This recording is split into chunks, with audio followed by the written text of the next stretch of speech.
Welcome to another Girl Chat. I am so excited, so excited to be back here with Miss Evelyn herself.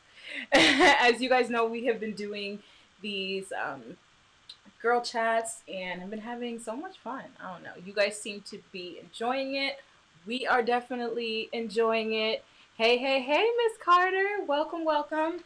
And good to see you back. And so, yeah, we decided to come in again. If you guys missed the other uploads, they're on my channel, a few on her channel as well. So I will drop the link in the description after, after we post this video. But today, we're going to talk about flex culture and living your own truth, right? But before we do that, we're going to do, the formality stuff first. Do the little intro. Okay, so we have Miss Evelyn Inc. here with us, YouTuber, business strategist extraordinaire, chef extraordinaire. She does all things. And it does, doesn't it? You. She does all things, and so definitely subscribe to her YouTube channel, Chef Evelyn and Evelyn Inc., and also on Instagram, all that good stuff. So let's go ahead and get started and talk about flex culture. So when I say flex culture, I really mean, um, getting online and stunting and fronting. That's like the way I. That's the best way I could sort of put it. Yes. And showing off in a sense, your blessings, whether the real ones and sometimes the fake ones. Really Mm-hmm. putting on a facade and a persona has been very common through social media. People posting the highlights of their lives, and sometimes on the back end, living something completely different. Mm-hmm. How many times I know personally people that I know, no tea, no shade, no tea, no shade, that they'll post about whether it's their life or their career, or their relationships, and then come to find out, on the back end, it was less than ideal. And um, you could understand why you wouldn't want to put that online, but then why post the opposite? You know what I mean? Right. To give others the impression that you are living this life or living this marriage or living this career or boss chick or whatever it is. Meanwhile, on the backhand, you're broke. So, Mm-hmm. what do you have to say about that? What do you have to say about flex culture? I think the thing that's interesting to me, well, let me say this. I want to say something that's interesting to me. I think the first thought that comes to mind is a question, which is, what's the point? Mm. Like, if you, I think it's this, maybe there's this deep seated belief that other people's lives are better or perfect or they don't have issues.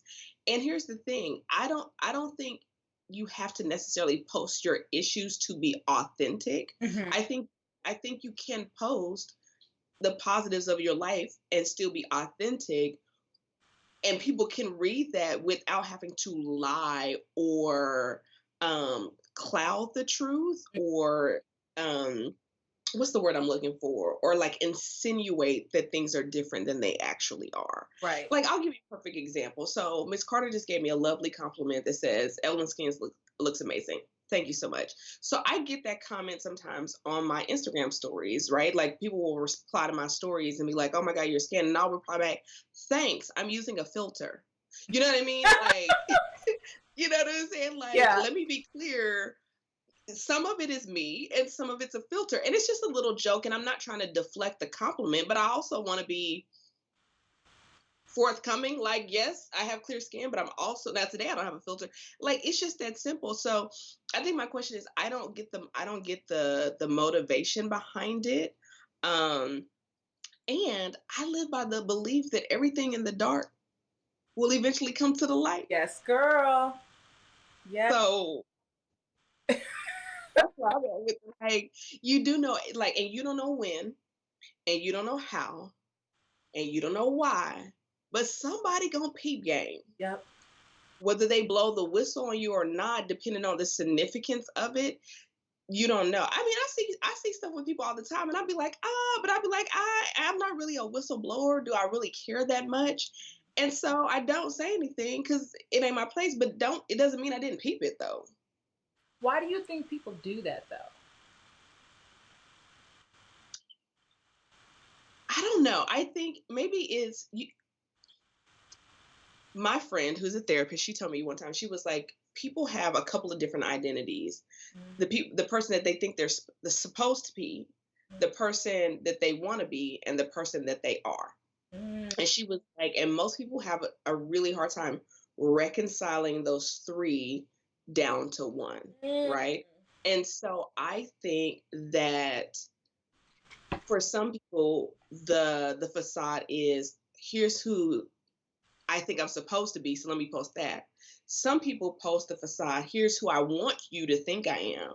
mm. And authenticity is really, girl, here's who I am. So, and so I think they have now reconciled that and said, I am amazing and my life isn't perfect. I am amazing and fill in the blank. They haven't reconciled that. And so they want to control their image online. Yeah, I completely agree. I Mhm. completely agree. And I think it's sort of, I feel like also there's this approval that people are seeking from other people, and like in real life it would be like a compliment, right? Mhm. But online it's the like, you know, the number of likes, the number of views, and it sort Mhm. of gives this validation. Um, and because I feel like there's self value and self worth missing, that you need the kudos, you need the comments, you need the likes. And like a drug, it fills in that desire, that need so quickly with just a picture. Mhm. And, you know, we were talking about it yesterday because Evelyn and I were talking on the phone yesterday. And we were Y'all, talking for about, 5.5 hours, for five, listen, not one, not two, not three, not four, 5.5 hours. And let me just say this. Hey, Mary, I was like, girl, we're going live tomorrow. We're going to have something to talk about. She was like, of course we're going to have something to talk. yep, yep. Oh my goodness. Anyway, go ahead. Yeah, Okay. we were talking about it yesterday. We were talking about the people, like people having the need for attention, you Mhm. know, and seeking that attention online, drawing attention to themselves. So they have a sense of importance, a sense of Mhm. value. And, Mhm. you know, that's problematic if you have to, you know, look for it online or from other people in general. It's problematic. Mhm. Did I hear something? Sorry, that was my email. Okay, I was like, what? But what? I was thinking about this, right? I heard somebody in a community that I'm in, and they were talking about content creation, and they were like, people shouldn't create content, they should document and then share. Mm, And I think that's the difference between stunting and fronting mm-hmm. and being authentic. I find that the people that I'm drawn to, even if it's a unintentional stunt, like, they just happen to be like, walking in their closet and I'm like, oh, her hangers are cute, whatever the case may be, right? Right.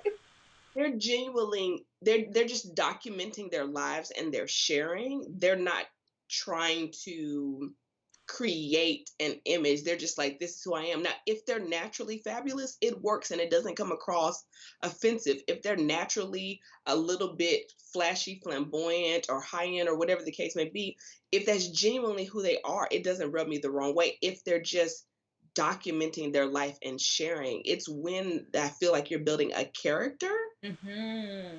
that I can't land, I can't connect with you. So, And I think we talked about this, how we feel, we watch people that we connect with, right? And I mhm, think people definitely value connection. You know what I mhm, mean? And I feel like, well, I hate to use this word, but as, I think as not just influencers, but as people, because everyone has a network, everyone has a community. So not just influencers, but just people in general. You really do need to be responsible um, for the information that you put out there. mhm, And I mean, I try. in the content that I put out to be as balanced as I can. You know what I'm saying? I'm definitely not going to be the girl that's going to be posting down and depressed and down the dumps every day. But I will post because that can be seeking too. That can be attention seeking as well. Hmm. But I am, I do try to come on and be like, y'all, today is not a good day. Today I'm struggling. Today, every once in a while, so that my message is balanced. You know what I mean? That I'm not putting up this perfect image and that I have it all together. Even in my journey to help people to live intentionally, I try to be open with the fact that, hey, I may be a little further on the journey than you, but I'm still on the journey myself. You know what I'm saying? So, I think that's the difference between there's this phraseology that talks about kind of like I want to use this example. How we in it now. So the example is about church, and I heard someone say that when you think about old school church, it's like the sage from the stage, right? Like there's the church is kind of built around this one person or personality, and they are the sage of wisdom from the stage, and that newer churches, the culture is more so like the guide by your side. mm, And so I think our generation, when it comes to being content creators or influencers or whoever, it's a balance of knowing when you are like the sage and you do have wisdom in the area or you do have authority in the area. And I think that comes across okay when you are teaching or sharing in that way. But then also day to day, that do I need you to be a sage every day? Probably not. Do I need you to stunt every day? Probably not. But being that guy by my side, where it's just like you're my friend who's a little bit ahead of me in this area, is dropping nuggets for me to pick up. I like those kind of people. mm-hmm. Hmm. And that's Hmm. definitely what I try to be online. You guys, if you have any questions, definitely drop them in the comment section. That way we can answer them, whether it's on this topic or not. Y'all know how we do. Y'all know how we So let me ask you this, Patricia. So what made you say, let's talk about stunting in front and let's talk about Fakestagram. Let's talk about, do. Instagram. Fakestagram. You know what I'm saying? Like, I mean, I know we talked about some specific examples yesterday, which I don't want to really call out the names, but like, what made you say, you know what, let's chat about this. Let's talk about this. So on two levels. Um, Okay. in my everyday life, like separate of YouTube, I've seen this happen time and time again, Hmm. especially in the realm of the woman that's trying to make her family or her situation um, look a certain type of way, or her relationship. She wants to be like viewed as relationship goals. Meanwhile, he's cheating. Meanwhile, he's, not to be funny, but like these things are really happening. Meanwhile, you're posting a completely different thing. Hmm. Um, and I've seen also where you'll have people who are posting their children and again their families in general and making things seem one way. Meanwhile, their kid is twerking on TikTok. Like, you know what I'm saying? But Bible study on Facebook, but twerking on TikTok. You know what I'm saying? And I'm like, this is really problematic. It really is. It really is. And it's just so interesting when things come out later then, because you've made your life so accessible to everyone Hmm. that now I know someone personally. Should I give this example, Lord? Should I do it? So Personally, maybe not. let me just keep it general. You'll have someone who comes online and makes a comment, and then later on they do something that is like directly against that comment, like what they said before. And then Hmm. people check you because it was like, weren't you the same person last month that was saying Hmm. XYZ? And because you've invited people into that space, and then she got so upset about that. I'm like, you invited people into that space, then want to get mad. You know what I mean? Mhm. And then the same way, you invite people into your relationship, you invite people into your family, you invite your people into your kids' life, and then get mad when things aren't as they seem and people find out, and then they got commentary. You know what I mean? And then on the influencer side, it's definitely problematic because you have people that look up to you in some way, and you have created this persona, and then there's another person that really exists, and it's like the complete opposite of what you put out. I think all of us, to a certain extent, you get on, you're just like, hey, it's God's night, welcome, da da da da. But then on a regular day, you might not be that hype, but it's still you on some Mhm. level. But then you have those that literally have created a completely different person and Mhm. aren't being true to who they are, and they run into issues when people see you in real life, and they're like, who is this like, I don't know this person, this is not the person that I watch on the screen. And Mhm. so I think it's problematic for that, because you have people who literally start to feel bad about themselves because they're comparing themselves, like Miss Carter said, to these influencers. They're comparing themselves to their cousin or their auntie or whoever. Um, Come to find out that that's not even real life. Like, that's Mhm. actually not Mhm. really real life. And so I don't feel like it's being responsible Mhm. with the content that you put out, whether you're an influencer or whether you're not. You really ought to be responsible because you don't know. And I understand that it's people's responsibility to filter their what comes into them and um, what they see, but at the same time, I think we ought to be mindful as well. It's kind of like with the whole virus and everything that's going on right now. If both people have on a mask, then we're both protected. We're better protected rather than Mhm. just one side. You know what I mean? Mhm. So let me ask you this: with that, so because here's the two thoughts that are swirling in my head, or the two questions that are swirling in my head, which is where's the line of my life is not perfect, even nobody's is, but I still want to share, and somebody may see behind the curtain one day, even though the person I'm sharing are genuine. And then where's the line of, let's say somebody posts a statement or a thought or whatever, and they've grown or matured, or they changed, or they just changed their mind, which humans do. Where's that line of grace? Because I think this is, it's like a double-edged sword. It's like, be authentic, and maybe they were being authentic in the moment, and then a month later, 3 months later, 6 months later, um, it wasn't that way. And let me give you the example. There was a very popular book, a faith-based book about dating, right? That probably became like, girl, like the second Bible. Okay, like people were. It's a very, very popular book, about a way to approach dating and courtship as a believer. And this person has made great income, and they followed this theory, whatever. And then fast forward years later, they're divorced. Okay.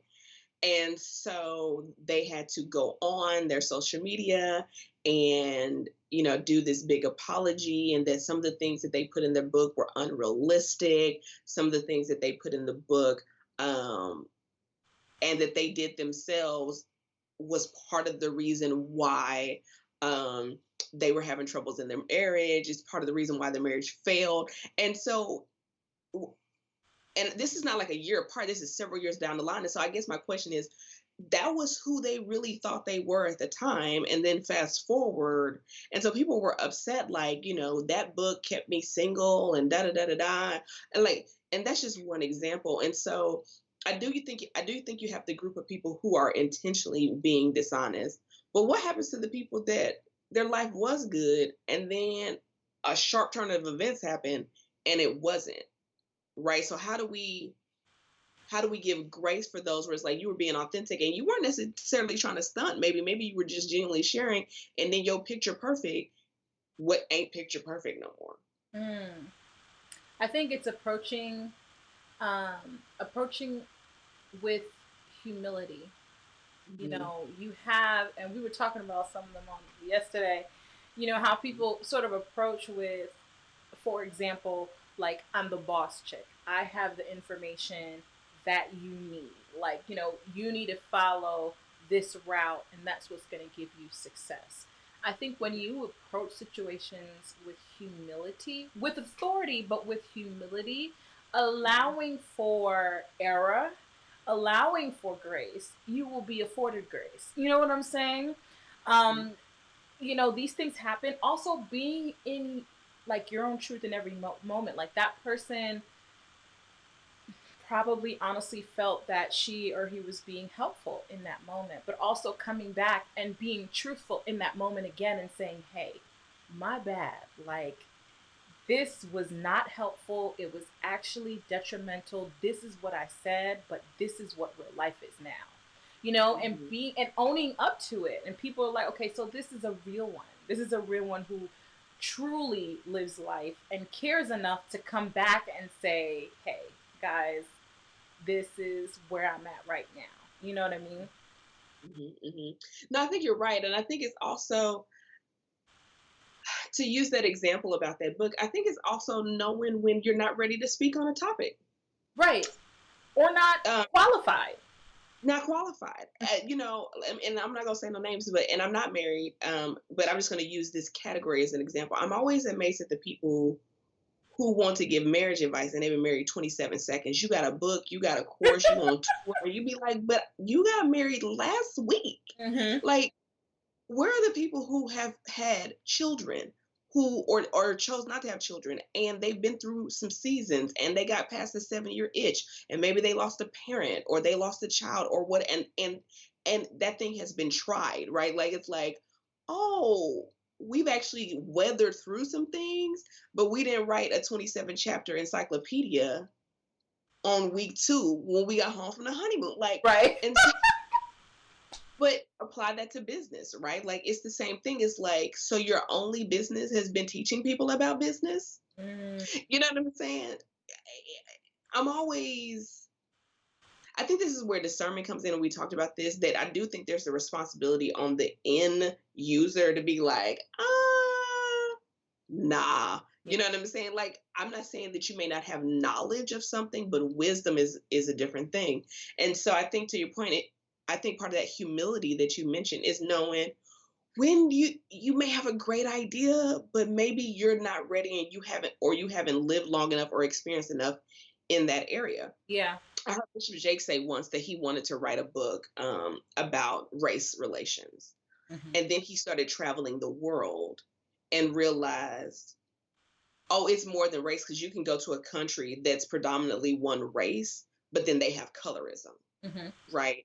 And so he decided not to write the book because he was like, he had not been exposed to enough, Mm-hmm. um, and realized that what he wanted to say about race was very like pigeonholed, compared to what he saw when he started traveling. So he decided not to write it, and that doesn't mean that people probably couldn't have gleaned wisdom from whatever he was going to write. But I thought it was very admirable for him to be like, you know what, I don't know enough about this yet. This ain't really my lane, so I'm a call it quits. Mm-hmm. So, what are your thoughts about that? It's definitely true. Like, I was telling you about it last night, but last week my husband was asked to speak on a like Zoom service about a particular topic, and you know, after he got off the call, I told him, I said, you know, sometimes it's okay to say no. You know, sometimes it's okay to say no. And just because you are a minister doesn't mean you have the qualifications to speak on every single topic. Doesn't mean you can say something, but you may not be the best resource Mhm. for every particular topic. And, you know, sometimes we just want to be helpful, we just want to be, but also we ought to be useful, right? And Mhm. as useful as we can. And so it's okay to say no, to be like, hey, I don't think this is the best topic for me to touch. You know what I Mhm. mean? And that, I think that happens too. Just because you got an opinion, like we said yesterday, doesn't mean just because you have an opinion doesn't mean you have to share it. Like, doesn't mean you're the best person to talk about it.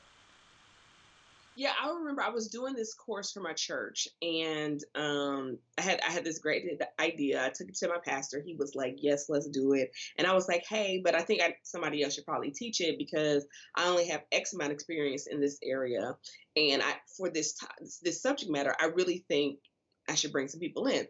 So he was like, "No, you could teach it. If you had the idea, you could teach it." And I was like, I don't really know." So I brought somebody in with me and we were getting ready to teach the course, but I wanted people to get to a desired end, right? Like to your point, usefulness. Like what are they going to get as a result of interacting with you, right? Or is it just noise? Like when you're posting, and not that every post needs to be a tip or a recipe or whatever, but like are they getting entertainment value out of you? Are they getting motivation value out of you? Are they feeling connected? What are they getting? And so I remember with this course just being like, I really want to take people from A to Z, but I've only been at A to Q. And I just didn't feel right teaching this course, even with all the amazing knowledge that was in it, and being like, but I haven't been to Z. I can't take people where I haven't been. Mm. And so I prayed about it. And as it would happen, the whole thing fell apart. And I was okay with it because I was like, I can't take people to Z. And I told myself all of that information is in a file on my bookshelf.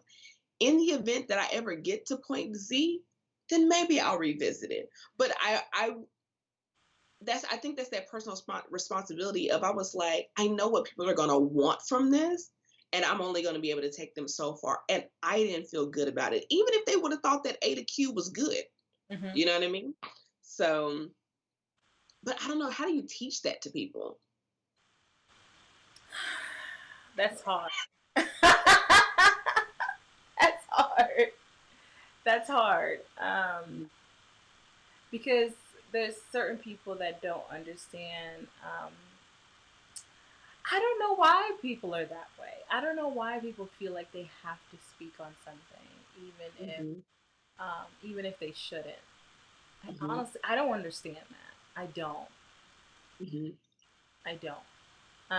Like we were talking about last night. I kind of grew up with the school of thought that words are very powerful, Hmm. and so to really be careful what you say. So a lot of the times, if I don't have like a complete thought about something, or sometimes even I haven't made a decision about something in my mind, I won't share, especially online.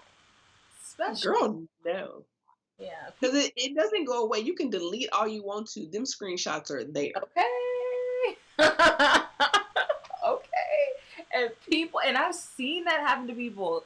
I've seen people get online, and next thing you know, they took it down, but the screenshots are already out, and people are Already. posting it. And I'm not talking about celebrities or YouTubers or bloggers. I'm talking about regular everyday. Listen, what we need to do one day is have a girl chat about receipt culture because I'm so glad that when I was younger and dumber, we were not in receipt culture. The most you could get out of us was a three-way call. Feel what I'm saying? Okay. Because this culture right now, I will say this: while it's one thing I think to hold people accountable, and I'm not 100% sold or 100% against. This is one of these I don't have a complete thought about this about cancel culture. I think the danger of receipt culture is that when do we allow humans to be humans and make mistakes? Mm. Because I think if we go back to what we were talking about before about people posting and putting this image online, some of that is out of the fear of let me be picture perfect and don't misstep or misquote or missay anything because in the event that I do and I have a human moment, my God, they're going to crucify me on the social media cross. You know what I mean? Hmm. So I mean, I've had those moments where I'm like, I don't even think this would be offensive. Like it'll be something random, and I'll be like, but somebody gonna be offended, so let me just not even say nothing, right? And then sometimes I'll post something that I think is not that big a deal, and somebody got their feelings hurt, and you'd be like, you can't win for losing. What you mean? I'm talking about. Let me give you a perfect example. There's a girl that I know. I won't say how I know her because she may or may not watch this one day. And so we were in a group setting once, and I was talking about how, as a chef, I would never buy my cookware from IKEA. Okay. I am a gadget kitchen snob. My knives are expensive. This is me, though, but I'm very comfortable in this, right? Unbeknownst to me, her cookware was from IKEA. Mm. For years, she has continued to bring it up about how offended she was that I insulted her IKEA pots and pans. And I was like, but I didn't know. And I thought to myself, all I was trying to share was, ooh, y'all, I'm so bougie as a chef. I won't even like I was roasting my own self. And I was like, never in my lifetime did I think I could offend somebody by talking about cookware. So my point is, it's like a double-edged sword. We want people to be authentic, but then we don't want to give them grace to be human and make mistakes or maybe misstep. And at the same time, we don't want them to just curate. I don't know. Like, how do we get out of that spiral? Mm. How do we hold people accountable and give them grace at the same time? You can. You could do both. Yes, I know you can. Yeah. I know you can. Yeah, you could do both. Um, but sometimes uh, it's tough because sometimes some foolishness will drop or come out Mhm. because it's different. Making a misstep. We should say this. A misstep is very different than a double life. Yes, and a misstep is also different than, oh, that's your character. Yeah, yeah. It's kind of here we go. It's kind of like you made a mistake at work versus job performance. Mhm. Mhm. That's okay. Okay, keep going. Yeah. I'm rocking. And I don't think they're treated the same. You Mhm. know what I mean? I know you mentioned cancel culture, and I really do believe that people have the right to unsubscribe, to delete, to block Mhm. whoever it is that they want to for whatever reason that they Yes, want to. And when you get to the point where it's like a character thing, it's like a character thing, like, ooh, this is who this person is, and I don't want anything to do with it, hmm then there's no grace. You know, there's no grace there. But hmm it's like this person has a good heart. You know, they made a mistake, said the hmm wrong thing, or spoke too soon, or didn't realize that they'd be going through the same thing later on. Um, and yes, I can forgive, essentially, extend grace to that person and hmm move on. I think we should always, just as people, realize that people are human, and making hmm sure that we remember that even when we're scrolling. You know what I mean? You may have that auntie that, oh, it like looks like she has it together, but realize that though she may be traveling to this place and that place and this, she is human and is hmm capable of being flawed. And so on our end too, realizing that these people are human, hmm and that they can make mistakes and they have made mistakes, I think helps to keep us grounded. I remember in college, that's where everything began for me, I can say. And hmm I remember at that time, I had a lot of people that I looked up to. Like, I'm like, this woman right here, she's it. She is smart. She's intelligent. She's well spoken. She is such a spiritual, God fearing woman. She's talented in all of these things. And when I tell you, God knocked down every single last one, every single last one. And not and really, I think it what it did for me was is realize that, oh, people are human. Like, people, not that they were arrogant, not that they were this, but in my eyes, like, to me, they were perfect. They were what I should model myself after.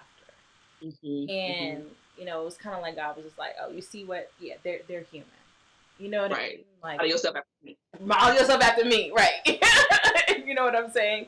And so realizing that, we have to realize that these are people. These are, yes, we might like her hangers that she uses, or yes, we might like her makeup, or yes, we might like her the way she dresses, or or we might want to go in the same career path as her, but realizing that she's human as Hmm. well, you Hmm. know?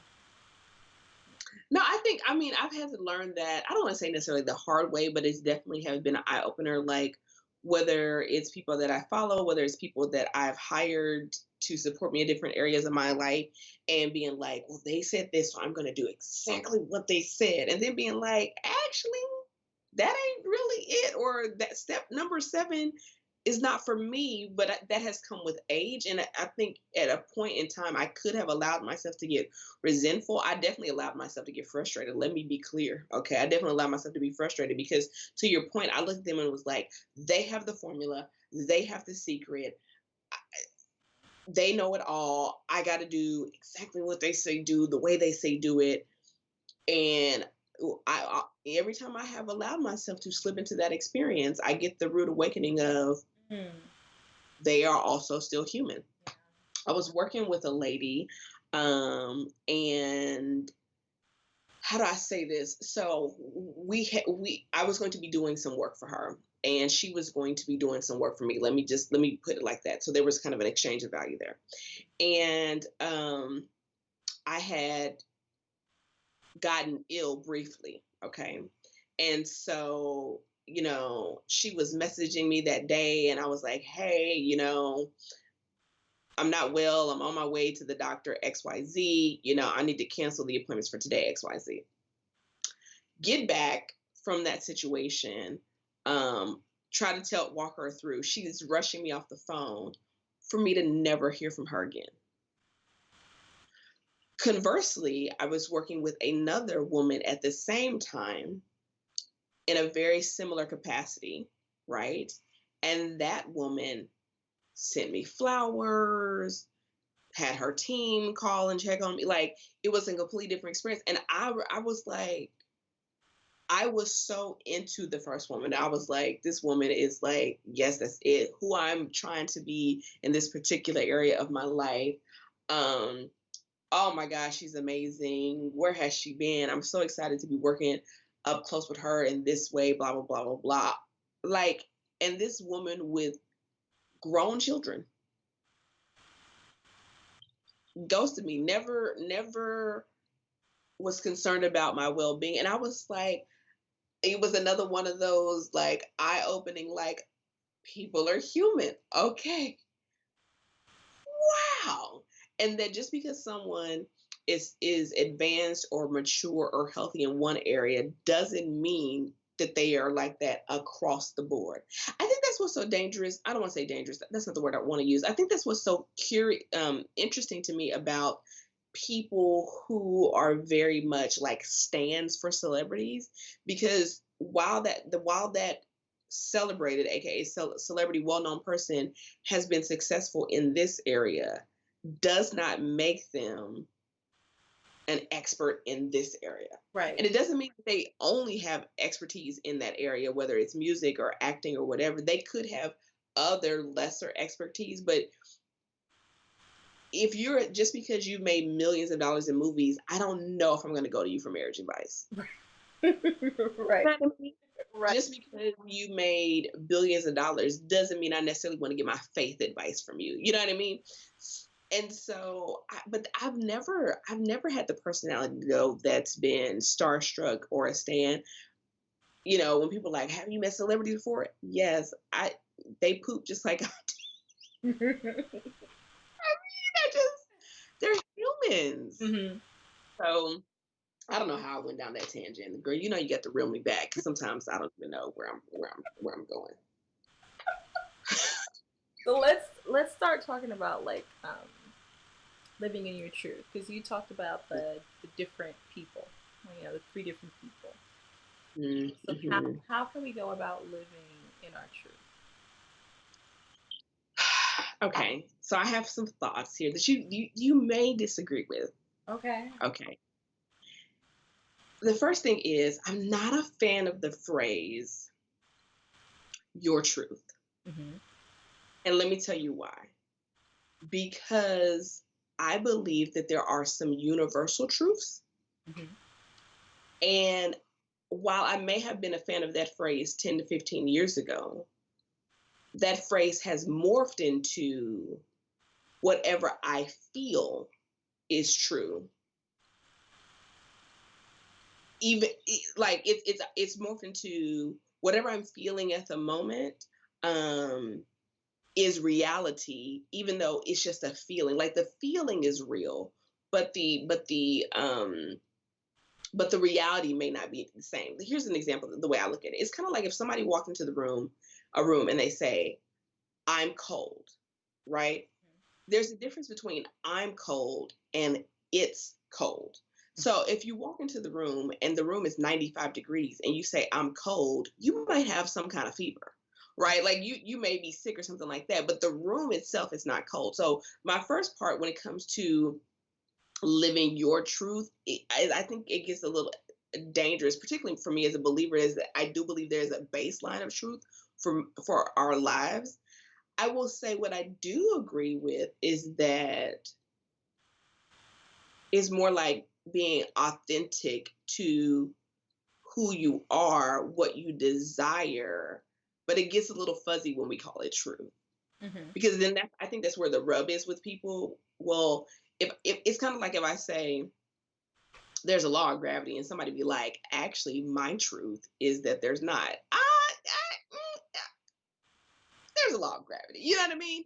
Mm-hmm. So I know I'm deep. I'm too deep. Let me bring it back. So to answer your question politely, um, I think the way you have to be able to hold two things at the same time. That I can, it's kind of like when we're talking about people online. I can be an expert in something and a work in progress at the same time.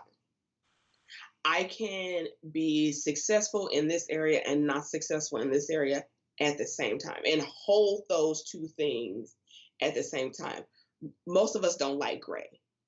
And so it's got to be black or white. And it's like life is gray, right? And so I think in order to be authentic to where you are in your stage of life is to be able to hold multiple things about you at the same time.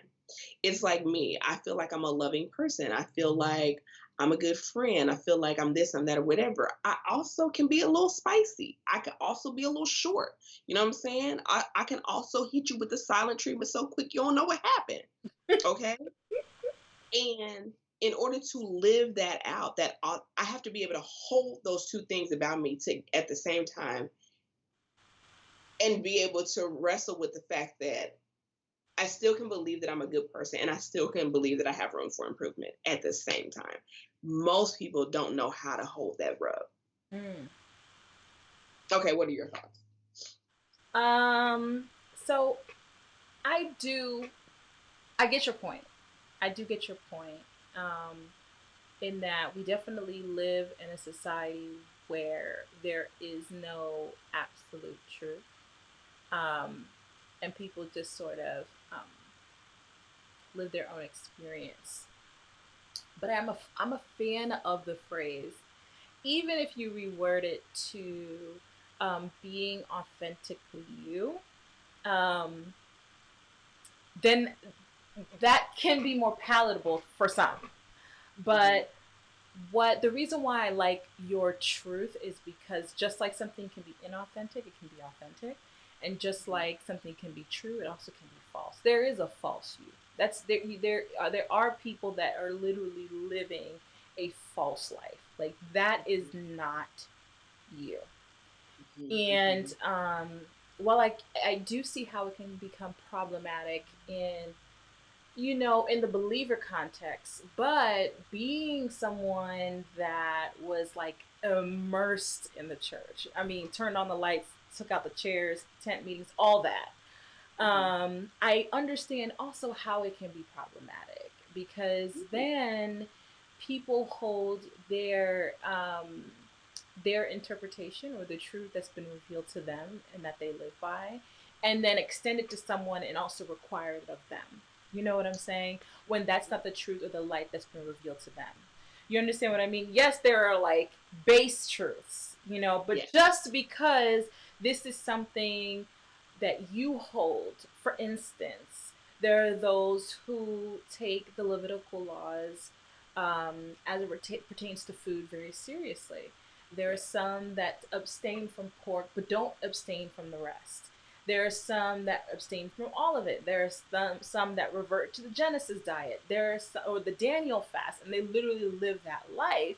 And Mhm. then, but then you can't then hold that to someone else, especially because it's not salvific. You know what I'm saying? So yes, there are like base truths, but then even in the believer context, it can kind of be like, okay, that's for you. You know what I'm saying? And Mhm. that's what you have done in order to sort of enhance yourself spiritually, Mhm. or to grow spiritually. But that doesn't mean that I'm supposed to take that and go with that too. You Well, and that's how we got denominations. You know what I'm saying? right, That's like that that is how we got, 573 different denominations. right, right. And Yeah. so yes, I do believe that there are things that you stand on, and Hmm. that speak to you, and that's what you really should that's what you should really should live, and then go with that. I think we were talking about, actually you were talking about it, on one of the videos that you posted. We might have talked about it too, but like going with the grain and not against the grain, like understanding who you truly are and working with that instead of forcing yourself to be a morning person. You know what I'm Right. saying? And if you have the flexibility on your job to be like, hey, I'm gonna come in at 10 because Right. you know what I'm saying? I'm stressed out trying to get here on time. It's not working. If you have the flexibility to come at 10 and leave a little later, then do that. You know what I'm saying? Like if you have the flexibility to work, I live in Maryland, so a lot of government workers, a lot of them don't need to go into work every day. Hmm. And a lot of them like literally don't have to go in but like a few times a month. And if it's Hmm. like, you're trying to make it there every day, but you have the flexibility to stay home and you know that where you're more productive, then work with that. You know what I mean? Right. I think there's a lot of benefits to knowing who you are and living that truth. It may be difficult because you have so many different people telling you who who you are, whether that Hmm. is your parents, whether that is your denomination or your spiritual beliefs, or whether that is your family or your spouse, God forbid your spouse, or your job, and all these people, social media telling you who you are. It gets Hmm. really confusing. It gets really confusing in the end. You end up trying to please all these different people, posting this picture and snatching your waist this tiny, to please these people online, and going down this career path because it'll please your parents.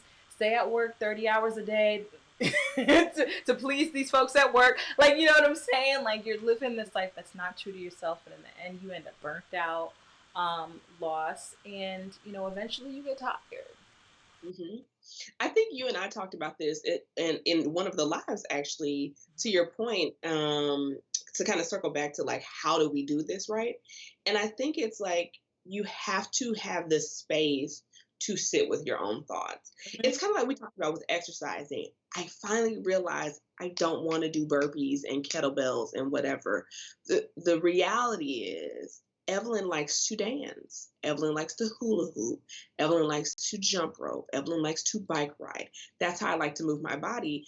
And for whatever reason, and wherever I collected the thought that the only way to have a healthy exercise routine, that it needed to be either in the gym or with weights and doing things that you don't like, right? And so I think in any area of your life, and I have a video coming up about like the 6 questions to kind of like ask yourself, um, like how to find your own flavor. I have 6 questions, super simple questions you can ask yourself. But it's like I think you have to sit still and be like, okay, in this area in my life, what I really want.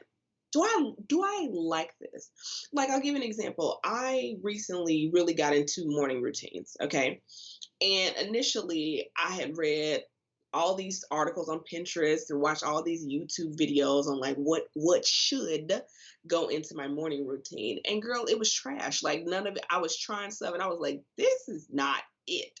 And so I finally had to sit with myself and say, what am I trying to do in the morning and why and what works for me? And my morning routine is significantly longer than most people's, Hmm. right? So is I, I, I said, so is mine.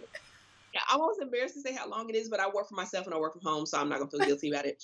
Um, and it has more moving parts than some people's, less moving parts than some people. And but once I got clear on my what I wanted, how I wanted to function, who I wanted to be in that area, and I think that's what people need is they need the space and the grace with themselves to sit down and really ask yourself in this area, do I like this? Mm-hmm. My mom calls it a broccoli factor. Okay. Mm-hmm. So I remember several years ago, I think I don't know if I was taking her out to dinner or brunch or something for Mother's Day. I don't know. But we were having a conversation in the car and she was like, I just don't like raw broccoli, like out of nowhere. She was like, I don't like raw broccoli. She was like, for years, I have been putting raw broccoli in my salads. I have been trying to eat raw broccoli. And she was like, I don't like it. She was like, I like steamed broccoli. I like charred broccoli, but I don't like raw broccoli. And it was like this joke because we were like, is something a broccoli factor? What have you been doing in your life? I need to do a video on this that is like, I'm doing this because it's the right thing to do. I'm supposed to do it. A person like me does this type of thing, wears these types of clothes, drives this type of car, whatever the case may be. And it's like, is it a broccoli factor? Like, do you really like it? Or are you doing that from some external influence? Mm-hmm. So, to answer your question that you asked me 3 questions ago, because I'm long with it, is how do we do it? Is you have to get still Mm-hmm. and you have to be introspective. Oh, Miss Carter said that's where reconciliation within comes to play. Yeah, you have to get still and you have to ask different questions of yourself, and you get to get everybody out of your control room. Yeah. And then you also, though, also to be fair, you also have to pull off the layers of like baggage and hurt and all that kind of stuff, because sometimes those things are making your decisions and that's not really what you want, but that's coming from a place of hurt. We talked about this, about when some people say they don't want something in their life. I won't say what that is, but whether they don't want certain aspects of a relationship or they don't want to enter into certain roles in their life, or they say they don't want certain things, it's like, is that really true? Mm-hmm. Or did something happen and you're making this decision out of the wounded place Mm-hmm. versus out of a healthy place? Right. So what do you think? Right. No, I think that's so true. Really being able to sift through the different voices, Mm-hmm. um, whether it's your parents' voice, your pastor's voice, your family's voice, social media, you know, whatever the voice is, really, and finding your own. Like, Mm-hmm. what do I want? Like, what will actually make me happy? Mm-hmm. And well, happy is another thing, but Yes. what is for me? What Yes. is for me? And how can I move with that? It's really digging deep within.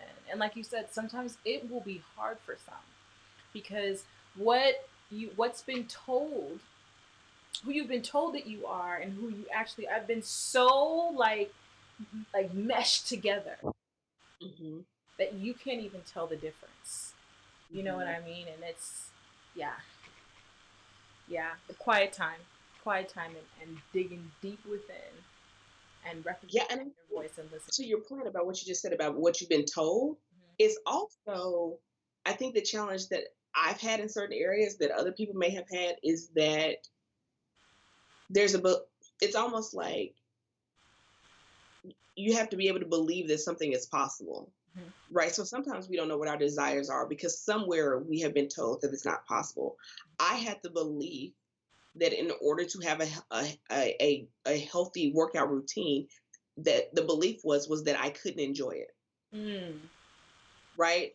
I don't know where I got that belief from, but I got that belief, and until I realized, I was like, but some people love running, some people love kettlebells and burpees, some people love swimming or tennis or whatever the case may be. I was like, so where did I get this belief?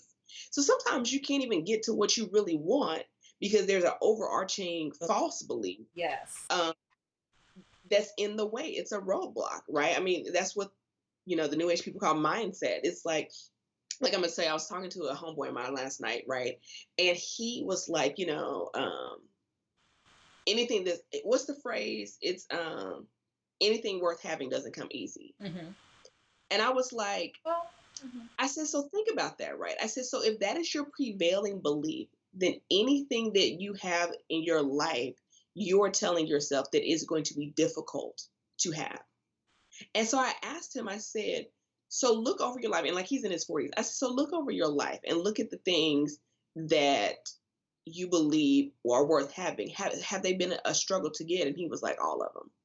And I was like, right, because you have this overarching belief that in order to have anything that's worth having, it doesn't come easy. Now, I said, your mind is very literal. It says easy, opposite of easy is hard. Now, some things may require effort, Mm-hmm. okay? And I think, particularly in Western culture, we have confused effort with hard. Mm-hmm. And that's not the same. But I was like, I said, we have to really be mindful about I mean, he was just saying it so loosely. And I was like, really think about what you're saying there. And so I've had to watch my own self and go, wow.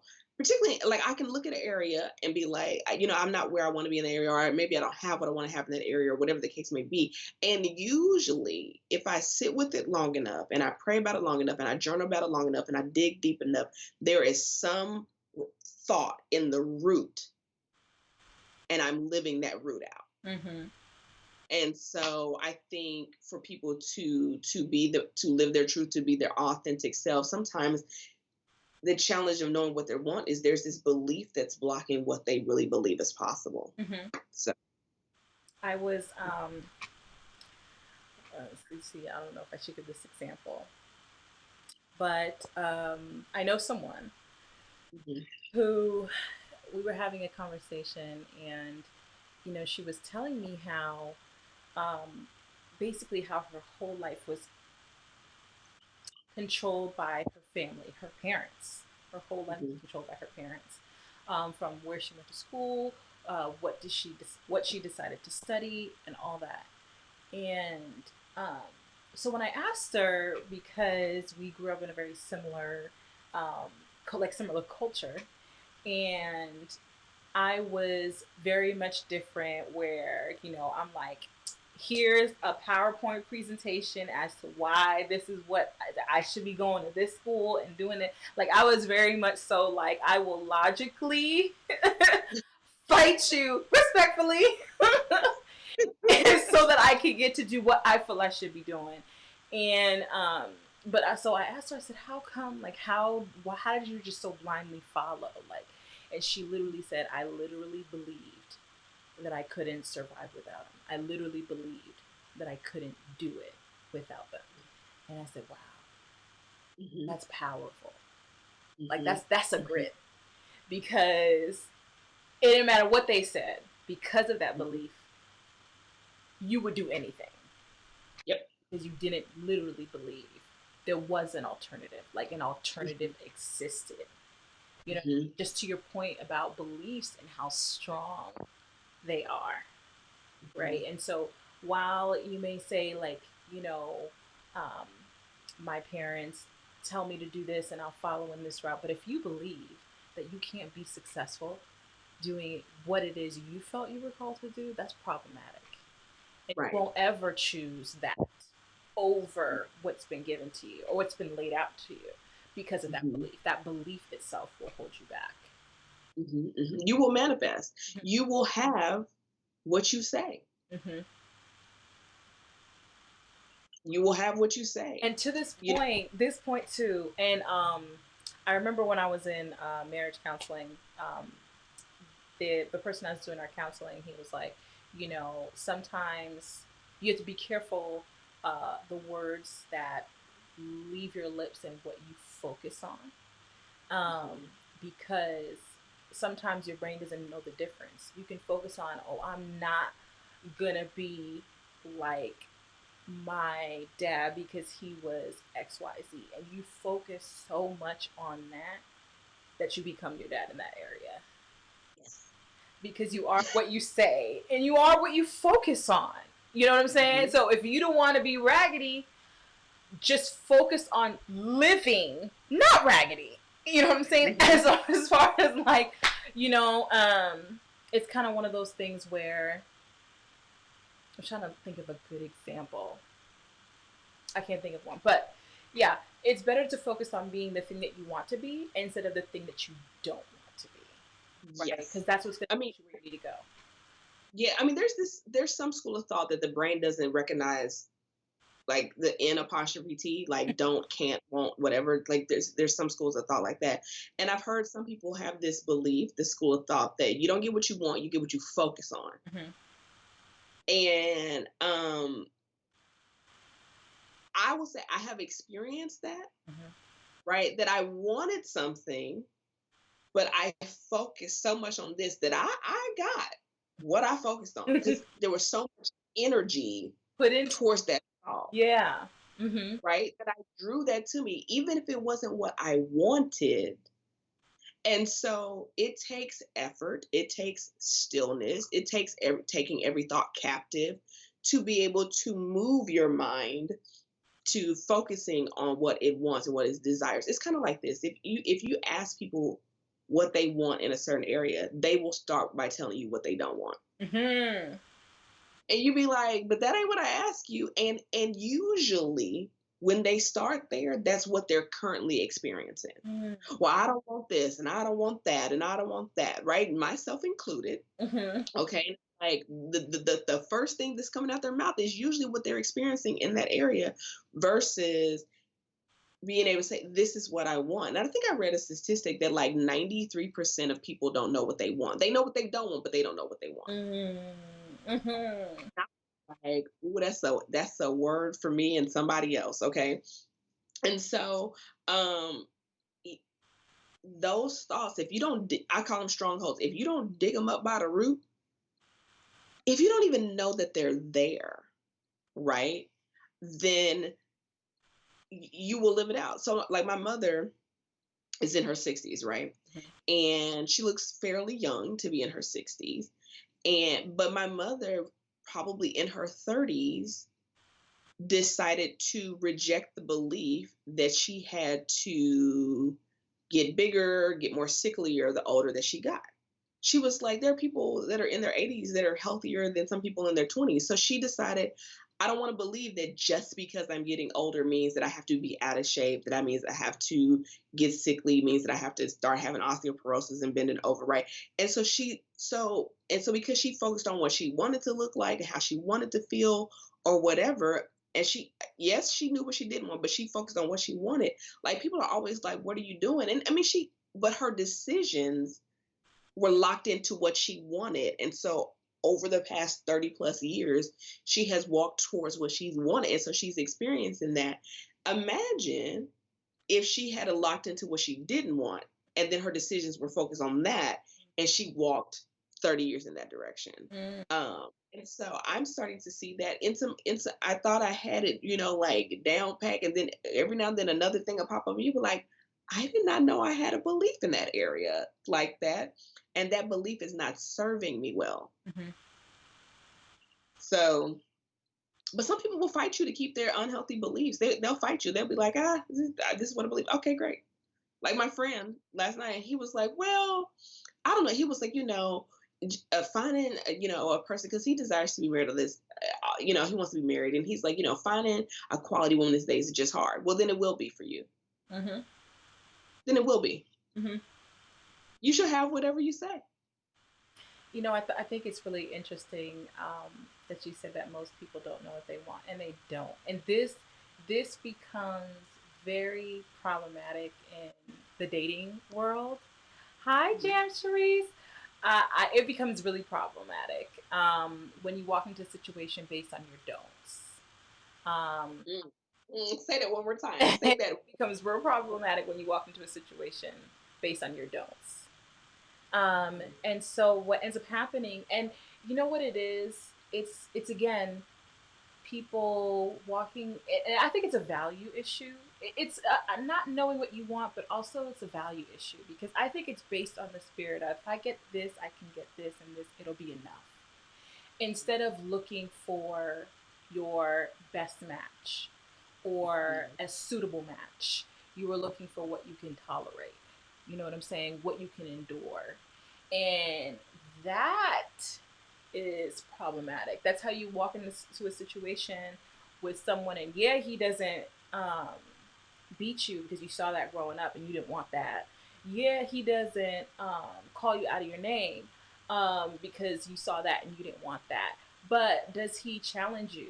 Is he driven? Does he seek knowledge? Does he value family? Like these other qualities that you would have like had you known that you wanted them and had you known that you were worthy of having Mhm. them. You know what I mean? It's just it's Mhm. crazy how much like for instance an example I had it was like it happened a few years ago where a friend of mine she went through a really bad breakup and she was entering back into the dating scene and she was basing her her search on what she didn't want because what she didn't want is what she got last time. And Mhm. so she came to me, she's like, Patricia, you would love him. I mean, he is awesome. He, he takes me out and he actually pays for it. Like, he don't look at me like, oh, you gonna go half, on this or whatever. He opens the door. He is making sure that I'm good. And all these things. And I'm like, okay, all right. All these things that he does and all these things that her ex did not do. But I said, um, so what do you like about him? Right. That was such a hard question for her because she was so focused on making sure he wasn't her ex Mhm. that she couldn't even clearly see who he was. Say it one more time. And just in the same way, if you walk into a relationship basing it on what you don't want, you will not clearly see the person that's right in front of you. And who wants to Mhm. get into a relationship with someone that they can't see? Like, you know what I'm saying? That's someone that you don't know. Like, this is crazy. I'm a really big. I know some people don't like lists. Did I talk about this in my most recent? I feel like I've said this before, but this is something that I preach literally all the time. That I know people don't like lists. I'm actually a big fan of lists. I I am. really How do you know what you want, and how do you know what you want? How do you know what you want? I know some people. I was talking to somebody the other day, and she was just like, "Girl, he gotta be 6'2", and I was like, "Okay," and that was a need for her, and I was just like, "Huh? All Right, and the real want is I want somebody I'm attracted to. right, thank you." Now, if you are attracted to a tall man, then that's what you want. But why does it have to be so specific? Like, go ahead. I'm But sorry, girl. realizing that that is a want, right? And she's in the. Let me tell you, listen. Just because people are grown doesn't mean they actually grow in wisdom. So, but this is a grown woman saying things like this. Um, but anyway, I won't go that way. I won't go that route. But realizing that that is a want and not a need, right? Mhm. Going through your list and it's like, okay, I need someone who is patient. Because I like to take my time and I know I can be X Y Z. I need somebody who's patient. Like I need someone who has a career, whatever that may mean. I need someone who is stable financially. I need someone who values family. I need Mhm. someone that believes in God, or I need someone that has an active spiritual life, or Mhm. something like that. Versus, I need someone. You can even put this there. I need someone that I'm physically attracted to. Oh, absolutely. And then when you get over to the wants, just a little line over there, I want someone who's nice and chocolate. I want someone who's tall. I want Right. someone that has a nice smile. Like you know what I'm saying? Right, but I Realize just need to be physically attracted. That package may change, but right. the need will still be fulfilled. Because even if he doesn't fit that package, you may still be physically attracted to him. Go ahead, keep Exactly. going. Yeah, because let me tell you, if you not like there's a long list or anything, but if you stare my exes next to each other, they don't look the same, but I don't. I'm I all don't like physically attracted to them. So so yeah, realizing the difference between those two. I'm a big list person. Yes, make your list, but do so being truly honest and sometimes tracing a thought back. So if you can say, I want him to be tall, what are you really saying? You know, if you Right. want him to be light skinned, if that's your time, then what are you really saying? You know what I'm saying? No shade, Dame. I would like light skinned dudes. No, yeah, no shade. I've dated rainbow in I both got a light cases. skin and one or two from my past, back when they Right. were in style, but now, They of seem course. to like the chocolate. I don't know what it is, but keep going. But yeah, um, you know what I'm saying? Really, really, creating that list, separating the needs from the wants, and even the wants to me need to be in tiers because there's certain things that you may really, really, really, really want. Like, I really, really, really, really want someone who loves to travel just as much as I do. But you might meet someone that's never traveled before, but that don't mean that he won't like it if he tried. You know what I'm saying? Versus, I'd like someone who was Haitian like me. You know what I mean? That might not be as high on. I know it wasn't for me. It wasn't as high as someone who likes to travel. You know what I'm saying? So Right. I'm a. And I think that's the thing. I think people want to put everything into the mandatory category, and then they have 47 things, and that's in any area, right? Let me use myself as an example as far as not knowing what I wanted, right? So, or knowing what I didn't want, but not going, but what do I want? I'm gonna keep using the workout example because I think I want people to understand that this is equally as true in your relationships, in your friendships, in your finances, in your career or business, in your health and wellness. So I was like, I know what I don't want. I was like, I don't want to have to wear Spanx, right? Like this was the whole thing. Listen, I'm being transparent about these thighs, okay? I was like, I don't want to wear Spanx, and I don't want my thighs to rub together. Okay, I'm tired of buying jeans. Okay, and then and so this was my thing for a long time, right? I went on this path of okay, getting a gym membership, working out, blah blah, blah. And then I was like, what am I building towards? I know what I don't want. What do I want? A six pack? Do I want Angela Bassett arms? Do I, what do I want? Do I want thunder thighs? Like, what do I want? How would I like my body to look? And I would, until recently, I hadn't answered that question. And so I started going through different areas of my life and going, in this area, what do I want? So, for like example, when it came to my friendships at the beginning of this year, well, I usually do my like vision planning before, like in the previous year for the next year. In my friendship category, I said to myself, I want to cultivate forever friendships. That's what I said. That I'm at an age where it's not that I'm not open to new friends, but I don't necessarily want to lose friends and be in this cycle of they were my friends in my 20s, they were my friends in my 30s, that I did want a certain core set. Now that doesn't mean that there are people on the perimeter may be in and out, but I was like, I really want to cultivate some forever lifelong friendships. But I had to decide. I was like, I know what I don't want. I didn't want friends who were in and out or weren't loyal, whatever. But I was like, but what do I want? Mhm. And what does that look like to me? And how do I want to feel? And how do I want to function in that? And so whether it is in a relationship, whether it is in a friendship, whether it is like when people say I want to be financially free, define it. Mhm. What does that mean for you? Mhm. Right? Some people's financial freedom is as simple as I just want to be able to pay all my bills. Some people's financial freedom is I want to be able to go spend $20,000 in Italy Yep. at Valentino, right? Whatever. And there's no right or wrong answer. I think people just have not asked themselves, what does that mean for me? What does that look like for me? How does that feel for me? How does that work for me?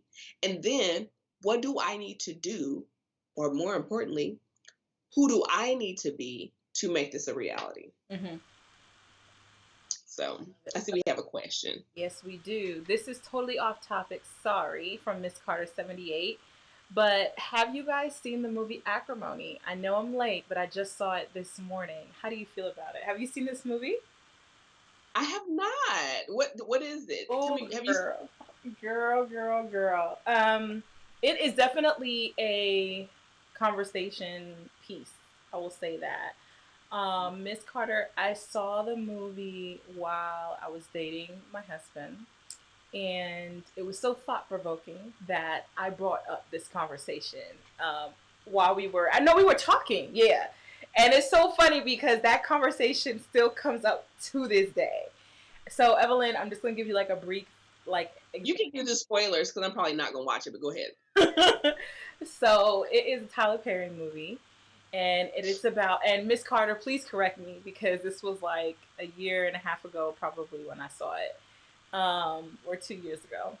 And so this woman, she meets this guy who she believes is the love of her life. She meets him in college, I believe, and he has a dream, even in college, to I think it's to create this. He had an invention, and so he had been working on it since school, and he felt like it was going to be groundbreaking, that it was going to make him all this money, and that was his dream. And so she comes into some money when her grandmother died, I believe, and left her a home and some cash. And so she basically pours this money into him. They get married. She goes to work. She takes care of him. And he spends all day working on this invention. Eventually, she gets tired. Her family is telling her, you need to have him get a job, all of these things, and he's like, baby, one day, like, this is gonna work, this is gonna make us a whole bunch of money. um Eventually, and I may be missing some of this, so Miss Carter, please check me. So eventually, he does get a job, and so he gets a job working for her brother-in-law, and so he's working, but he's still trying to make this thing work in between. He runs into an old friend, and this friend works for this firm, and she hooks him up with a meeting to sit down to present what he's gotten so far. And wife finds the business card and is like, you know, are you cheating on me, essentially? And he's like, no, I'm not. She doesn't believe him. She's fed up all these years. He's slacking off on this one little job that he's been given. And then eventually, she leaves him. As soon as she leaves him, he hits it big, becomes multimillionaire from this invention that he had. Is that right, Miss Carter? Like, about right? And she literally goes just a little cray, just a little cray from that whole experience. And so, and then if you end up watching the end, you'll see essentially what happened. So there are two schools of thought. The school of thought, like, you should have never gotten to that point, right? And then there's the other school of thought, like, ride or die. It's your fault. If you would have just stuck in, hang in there, and um, you would have been living a very comfortable life, you know. So those are the two schools of thought. And so the reason why I wanted to bring it up with Joshua, because I wanted to know what he thought, and the way I brought it to him, I definitely did put him on the spot, and so he kind of tripped up a little bit, and that's what we laugh about these days now. But my whole thought in bringing that up was I wanted to see how he felt about a woman taking care of a man for that long. Mm-hmm. Like, seriously. Yes, that's the same. Yes, yes, yes. So it wasn't just a random girl. It wasn't just a random girl. He had cheated on her once in college with this girl. Um, the story really, like, he's the reason why she can't have kids, essentially. Really. It's a lot more to the story, but she gave up a lot. And so she sees it that way. She's like, I gave up so much, and then I didn't even get my cookie on the end. You know what I mean? And someone else gets to enjoy the fruits of my labor, essentially. And that's basically it. And so I brought it up with Joshua because I wanted to know how he felt about women taking care of men. Because I'm like, listen, what I'm not about to do And so it's funny because in him talk, because that was my sole reason. So in him talking about all his other feelings about the movie, and I was like, oh, you just not gonna bring up the fact that this woman taking care of this man for all her life. And he was like, no, I mean that's bad too. Whatever. I guess I didn't think about it. Oh, you didn't think about it, so you just think it's okay. Like you just think like I gave him a really really hard time about that. Um, but here's the thing: you teach people how to treat you. In my opinion, I'm from the school of thought she should have never got there. You hear me? She should have Yeah. never got there. That that should have been done on somebody else's dime. The reason why he had the time to perfect, to test, to do all this stuff is because she was taking care of him all the years. Hmm. And to be honest with you guys, that is not me, not this girl right here. I'm not about to do it. I'm not about to do it. And so to me, she should have never married him because um I don't believe in teaching people that it's okay to cheat on me. So that first cheating in college, that would have been it. And second Hmm. of all, even early in the marriage when he blew her money, like if I didn't leave that first time, I was gonna leave that second time. Like Hmm. she should have never gotten there to that, right? She held that man down and he was a bit manipulative in getting what he wanted. Yes, he was. And people, I didn't like the way some people framed him to be like this, just this guy with a dream. I felt he was very manipulative, very manipulative. He wanted someone to take care of him so that he could focus on this, and he found the person that would do it. Hmm. And Hmm. eventually he got what he wanted. I don't know, ladies, it is not your, it's not your job. Men aren't like build a bear projects, like Say it one more time for the people in the back. men are not build a bear projects. Okay, it is not our job to like and we've said it before in the lives, put all these three, or I'll make something out of him. That is not your job. Move on, move on. And it's situations like this because almost every single time you'll get him to where he needs to be, but it won't be for you. It'll be for somebody else. See, from what I'm hearing, and I haven't watched the movie, this could have been solved with a simple question before they got married. She could have asked him, "So tell me, what your plans are." He could have been like, "Oh, I want to spend my days and nights working on this invention, whatever." She would have been like, "Great, how are you going to fund that?" Simple question, right? Because I'm taking it out of the movie context because I haven't seen the movie, but it's like, did she know what she wanted? If you knew that you wanted a man to participate financially in the household, which most women do, even if they don't believe that they do, they do. Um, if you knew that, you didn't want all of the weight of the household responsibilities to be on you, you have to know what you want, right? More than you are attached to a specific person. And it sounds like to me, it's like, I would have asked him, what is your plan for that? How's that going to work? How are you going to fund that? What happens in the event, not that I don't believe in you, in the event that it don't come to fruition? What's the plan? How long? And as a woman, I am absolutely not solely funding your dreams. I'm gonna give an example. I'm gonna give two examples because I think some people don't know the difference between potential and purpose. Mm.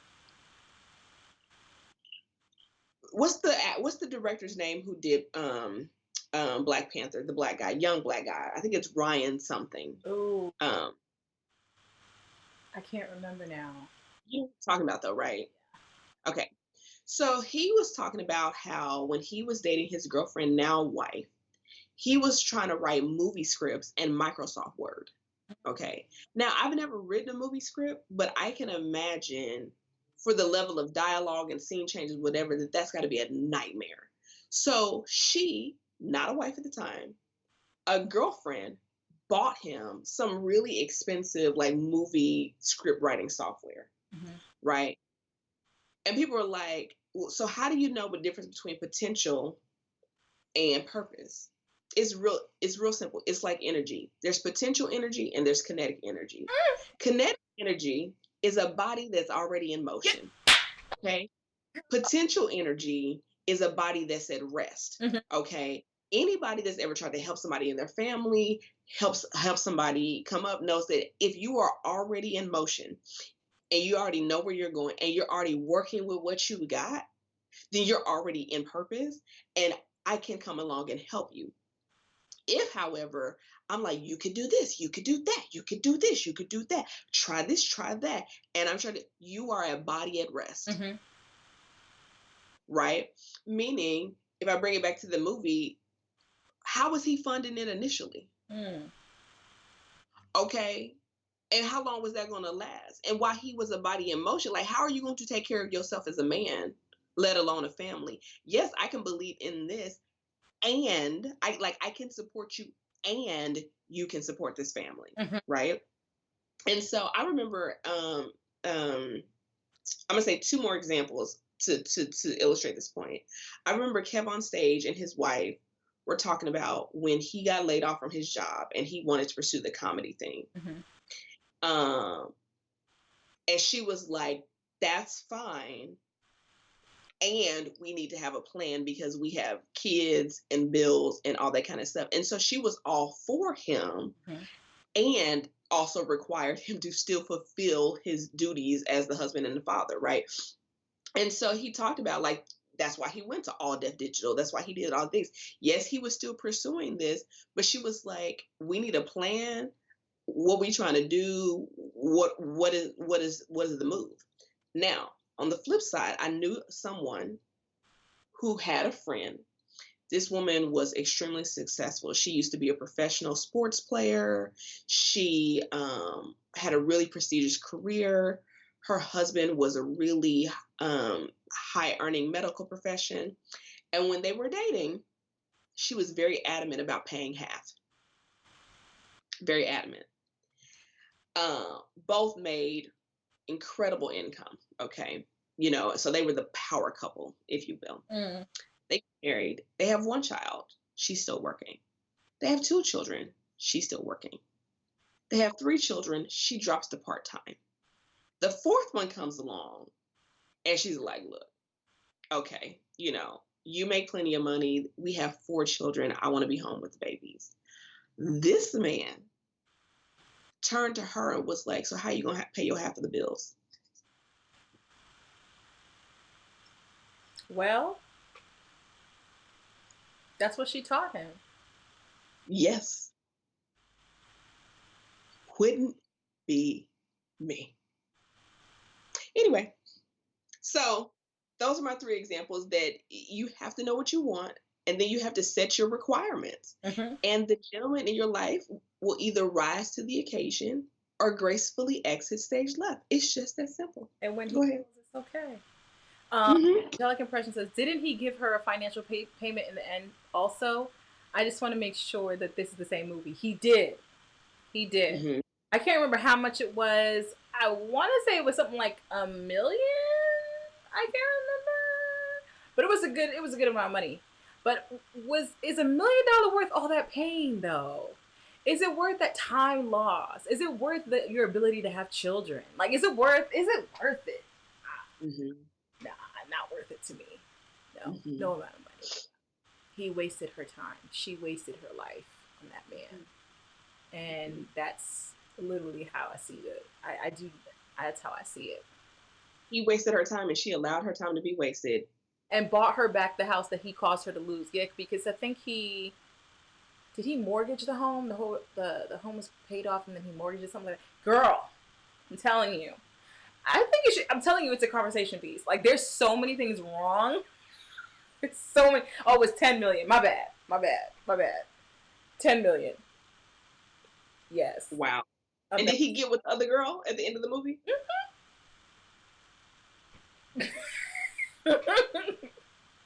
That movie would make my blood boil. I'm not about to watch it. When I was done, I was like, "Ooh!" I'm telling you, was it the same day or the very next day? I called Joshua to have a conversation about it. It is that type of movie. Like, oh, we need to talk. We need to talk about this type of movie.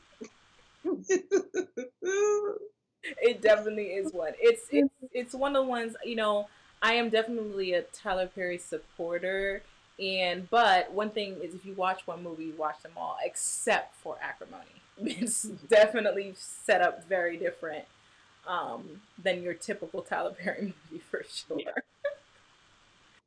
Yeah, and yes, she did. She lost her mind at the end of that movie. Lost her Crazy. mind. She lost everything, including her mind, because of this man. It's not worth it, ladies. You got to have boundaries, because I feel like even if she married him and she didn't, you can reset boundaries. Yeah.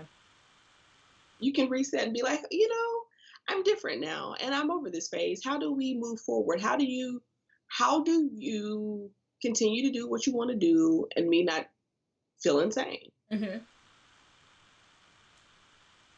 You know? Caribbean curls. We did delay a little bit. Yesterday was not a good day for me. I take responsibility for that. So we did have to delay until today. So I apologize. I apologize. We'll take up on Tuesday next week. Yes. Yeah. Do you guys have any questions for us Yeah. in particular about anything? I don't know who asked me in one of the last live streams, but I think somebody asked me about like books and things that I've read about my femininity, and I have a video. I've already recorded it. It just needs to be edited, uploaded, so it'll be coming in the next 1 to 2 weeks about that. So, Awesome. because I just finished this one book, girl, it's so good. So it'll be in the video. Was it the audacity of yeah. Yeah, I looked it up, I think today, to see if it was on Audible. it is. Yeah, I did see it. So I'm gonna Yeah, and she starts with your desires. yeah. Yeah. So, oh, I just want it. There is so much there. I already know it. That is gonna need its its own live. Listen, okay, but give me like, but what was your thought? Well, just give me a little sprinkle of what you were thinking. Like what to talk about? Well, you said like, see, I know you when you say when you have that little laugh, and then you be like, "That's his own laugh." That means you have a thought in your head, and so I'm like, "What's the thought? I want another thought." What I can say is that um, because we have grown up and our mentality has never switched from princess to queen. It's affecting us in, yes, in situations with men, but in every aspect of our life. Every aspect of our life. Any advice on unspent anger? I don't know if it's a thing, but a lot of times on my past, I bite my tongue, not wanting to offend anyone. And I feel like now I never vented my truth and it's affecting me. What do you think, Evan? Oh, I can unpack a lot there. So, okay. So anger, let's just start with the first sentence. Any advice on unspent anger? I have so many thoughts coming so fast. Okay. The first thing I will say is that you need a place for your emotions to go. And sometimes even even if you can't or are not willing to have them go to the person, they need to go somewhere. Do they need to go into a journal? Do they need to go to a therapist? Do you just need to verbally process at home, right? Like, because pent up emotions, particularly anger, can be detrimental to your physical health. I mean, obviously, we know mental health, but also to your physical health. So, my first thought is if it's unspent anger, um, and you didn't want to offend anyone, I would say right now, if nothing else, get it on paper. Get it out of here and out of here and get it on paper or um with a therapist. Uh-oh, Patricia, did I lose you? Oh no, I'm here. I don't see you on the live. Oh, okay, you must have did something. Anyway, and so that's the first thing, is to get the emotions out, okay? I would say the second thing about anger is that it's okay to allow yourself to be angry. And I don't think it's necessarily bad that you didn't act on the anger. Um, I think anger is like a secondary emotion. And so I would ask yourself, what's the emotion behind anger? A lot of times it's hurt. Um, Someone that did something, said something, they offended you, and the first reaction is anger, but the root of that anger is somebody hurt you, or they did something or said something that hurt you, or the situation hurt you. And so I would process through that. And here's the thing: the great thing about getting it out on paper or with a therapist, you can go as far back as you need to, right? Sometimes when you're dealing with people one on one, you can't take it back to 1987 when they did that thing, but you can get it out on paper. I will say, the thing about not wanting to offend anybody is fair, but you also have to hold people accountable, Yeah. right? So you may be, and I've become like this, but there are people in my family who are like this, who are what I call reflective responders, which means they cannot respond to you in the moment, and that's okay. And so I don't, if you're not a quick, let me tell you what I'm feeling in this moment, I think that's fine. That may be how you're wired, and sometimes that's for the better of both people involved, so that you can have a chance to process what just happened. Why am I so angry? You know, what's going on in my life? Am I particularly sensitive right now? Were they out of pocket? Is what they did really about me? Is it not? Did I do something? Did they do something? It gives you a chance to process a little bit.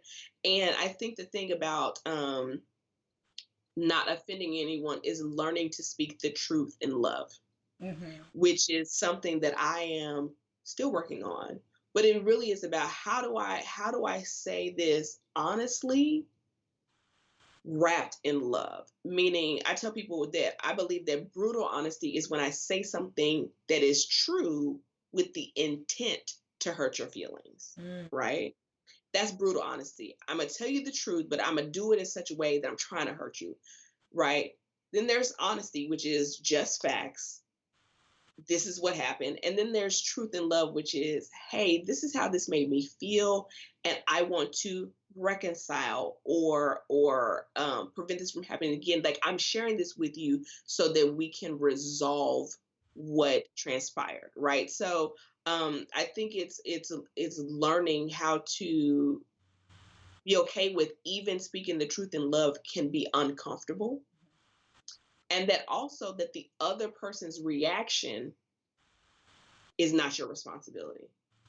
You can only control how you serve the food. You can't control how they eat it. Um, so um, so if you've never been to your truth, I would say get it out first. Try to get to the root of it. If it's something really major, like I don't even want to say, but there's degrees of anger. Am I angry because you always be late every time we get together and it just really takes me off and it feels like you're disrespecting me? Or is it like there's different degrees. um and process through that, and then ask yourself, not only what do I really want to say to this person, but what is the end goal when I say it, and what boundaries do I need to set so that we can reduce, I won't say eliminate, I would say reduce the likelihood that we have this experience again. So, Patricia, your thoughts? Yeah, I mean, I agree with everything that you said. Really getting to the root of the problem and what is the main issue. I think sometimes when we get upset, we can say a lot of things and think a lot of things, but not all of those are true. Um, Mhm. and even in those situations where, yeah, they might leave the toilet seat up. Yes, that might be true. Um, yes, they might turn the air all the way down when you be cold. But the root of it is that person is not being thoughtful. They're not thinking of you, and that's what's really making you mad. Being able to get to the root of it and then verbalize it in that way, and instead of like sort of picking at the surface, because if you pick up at the surface and you don't really, it's harder to get to the point where the situation or the issue is resolved. But getting to like the core, and that might be vulnerable for you, that may be vulnerable for you because it makes me feel like you don't care about me, it makes me feel like you don't care. And so that you're not in the place of accusing, pointing fingers like you, it'd be cold in here. You think you're the only person that lives in this house, and you think, while you're pointing this finger, yes, you might be upset about those things, but you're really upset because that person is not being considerate. So really getting to the nitty gritty of it, um, staying away from absolute words like you never do this and you never, because truth be told, you're never on time. There might have been one time when the person was on time, and guess what, that person's gonna focus on, remember that one time when we went to McDonald's, I was on time then. And then it's just you're picking at things that don't matter. You know what I mean? Or all. Oh yes, no, no, always, no, never, no. I'm always the one to do this. I'm always the one to pick the kids up. I'm always, but truly, be vulnerable and say like, hey, sometimes I feel that's your feelings, and that's what's true to you. They can't tell you what's not true to you. Sometimes I feel like I'm in this by myself, and that's true, and that's honest. You know what I mean? Without being without raging on them, without going off, without doing all those things. While I think anger is a valid emotion, I do think it's a dangerous one, right? I do feel like it's a dangerous one. And so it's one, in my opinion, that should be managed. I'm not of the school of thought, and Evelyn, correct me if I'm wrong too, where I do feel like there needs to be a safe avenue, or a safe space for anger. But I'm not the one that feels like you're not gonna feel good until you just blow up on everybody. Like, to No. me, what you need is a quiet space. What you need is to get down on your knees. What you need is to get on the piano, cook a meal, whatever you need to do. What you might need is a moment, just a Mm-hmm. moment to process and come back. Like there are times where I've gotten to the point in my own relationship where I have to say, time out, time out. Let's take a break. You know what I mean? Step away. Let's think about it. Let's process. Let's come back. And whoever asks for the break has to be the one to initiate contact again. Like, hey, I'm ready to talk now. Are you ready to talk? Which was really hard for me because sometimes I'm still mad and I don't want to come back. I'm gonna wait for you to come back because I don't want to come back first. But no, you gotta come in like, hey, I'm ready. Mm-hmm. I'm ready to talk now. You know what I mean? So I think that's part of growing up. I think that's part of growing as a person. But what doesn't help is you keeping it in. That definitely doesn't help anybody. It makes you more resentful. It makes you more bitter. It draws a bigger wedge between you and that person. It's not helpful. You know what I mean? I think a lot of us, and Evelyn and I were talking about this last night, some people really do fear confrontation. And so they develop this habit of ignoring it, thinking that it'll go away. And what happens is it starts to build up. And then one day it just topples over. And Mm-hmm. no one will be ready at that time for it. Not even you. Not even you. And Mm-hmm. so taking those moments to process and confront the matter, being honest with how you feel, getting to the root of it, and then being honest with how you feel, being vulnerable in that moment about your feelings, making it about your feelings and getting your feelings out there rather than picking at people's actions. Mm-hmm. Um, No, I think that's great. I mean, it gives me an example of like when I was in my middle 20s, I was dating a guy. And every time I would go to his house, it would be a filthy mess. And I was just so irate. And I remember being like, I just don't understand why, it's always a mess when I come over here and blah, blah, blah, blah, blah, blah, blah, blah, blah. And years later, because I wasn't this mature at the time to be able to communicate this to him, I thought about it. I was like, I wonder what that was about me that made me so angry. And I was like, oh, I didn't feel like he valued me enough Mm. to clean up, to Mhm. prepare for me, to want to make the environment comfortable. It was a value issue that I was like, if you valued my presence, you would prepare for me. Mm. Uh, and so there like I think that's why I say anger is the outside emotion. There's some kind of there's a disconnect of either expectations or a need or support or something or offense, right, that is causing the anger. And so to Patricia's point, I don't necessarily believe that anger has to be released on the person. I do think it's okay for people to know that they made you angry. Yes. So I think there's a difference between knowing and then exploding. They can even experience the anger, meaning, hey, I'm really angry right now. Like, you see the difference? Mhm. That's people being held accountable for the action. Like, I'm not trying to shield them from the fact that they did something that made me angry, Right. but I'm also not going to explode on them. But they also need to hold the responsibility of your actions did affect me in a not positive way, Mhm. and then can come back and hold them accountable with love, but still hold them accountable. You own your part, you give them their part to own. Here's the thing, you cannot force them to own their part. You can just hand it over to them to own. And I think a lot of times in situations, and a lot of people disagree with me when I say this, is it always takes two. Now, it may be 98% and 2%. It may be 70-30. It may be 50-50. It always takes two. Whether that's a lack of communication, a hidden expectation, I let it go too long, whatever. And so owning your percentage when you're processing, which is let me own my part, and then I can give them their part back. Mm. I'll give an example. I had a situation go down at my church, and I actually had an issue with my pastor, and I was hot. You hear me? I'm talking about hot as fish grease. I was so angry that I was like, let me not go to church and be a cancer. Let me just lay back for a while. So he eventually called a meeting with me. But the time that I was away, I was able to own my part, right? And everybody was like, "You should go talk to him and tell him that you're upset or whatever." And I was like, "Oh, he know I'm upset. That ain't the issue. He is fully aware, but I don't need to be in there and be like, and you did, and you, and that, right?"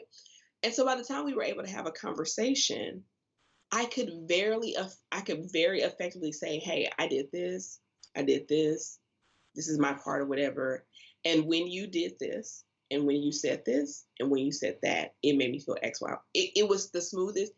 I owned my stuff. He owned his stuff, right?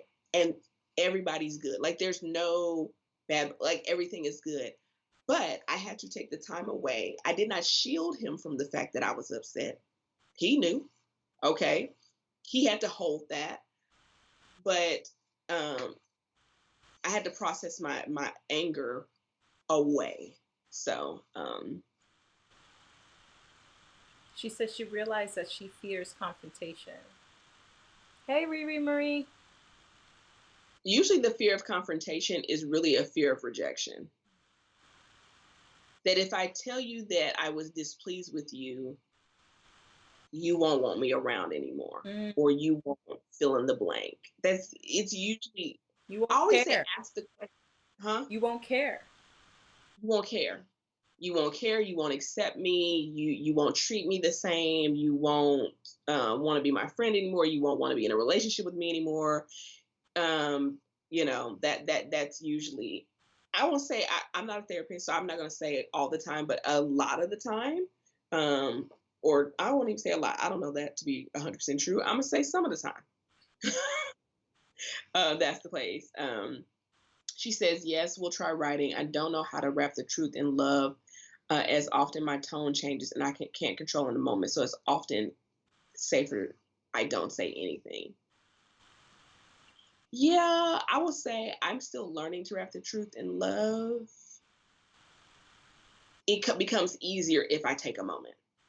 Sometimes my moment is a day or two. And make that person aware of what's going on. A lot of times we create a whole world in our, like, she knows what she did to me. Like, she knows, and she did them. But literally making like, hey, so that was upsetting. What That was very hurtful. What you just said, and I think we should talk about that. But you know what? I'm so upset right now. I really should calm down and digest this a little bit. But I want to come back and revisit this. Making the person aware, and they're like, oh, okay, all right, like, okay, I hit something, like I hit a nerve, and don't take the bait, because you have some personalities and some people who are not as further along in their journey, or they're just a different person where they're just like, if you gotta say something, you can say it right now. We can handle it right now. Like, no, because I really care about you and I value this relationship and I want this conversation to be as productive as possible. So I think it's best that I take a break and then I come back. You know, making the person aware, like Evelyn said, that they made you upset. You know what I mean? And make them aware that they made you so upset that you should really step back and think about what you're going to say before you come back. And that is so, yeah, not, don't say anything in that moment that might be hurtful, but it's in that time of processing that you can allow yourself the time to wrap it in love, slap some love on it, around it, under it, so that you come back and you say the right thing in the situation. Reba Marie says, absolutely, we have to identify, get clarity, and heal from that trauma and that Mhm. spirit. Yes, absolutely. I agree. I mean, it's something I'm still working on. I used to be a pop at the mouth kind of girl, you know? I used to be a, oh, oh, so you want to listen. And over the years, I've had to go, even when my quote unquote demeanor changed, as far as like I may have not been pop at the mouth, my words were still not in love, right? They were still like straight, no chaser, no anesthesia. And I heard a pastor say this once. They were like, all truth with no grace or no love is like surgery without anesthesia. Mm. And they were like, and all grace with no truth. I forgot what the other side was. Dang it. Anyway, but the point is, the part about it being surgery without anesthesia, I was like, okay, I get it. So, yeah. Dang, I can't remember what the other part was. I'm so upset. You're welcome, Caribbean Curls. Thanks for your question. Let me tell you. So, Angelic Impression says that me too, and I got to get the last word. She has to get her last word. So, I was not that person. As like in my early years, I definitely was the person that wouldn't say anything. I wouldn't say anything. I would, um, unfortunately, I learned because of trauma in my early years that my trauma, my pain was private, not private, secret.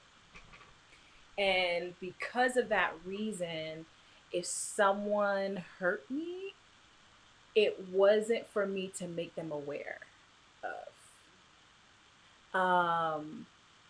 It did not occur to me that I should protect myself or have boundaries.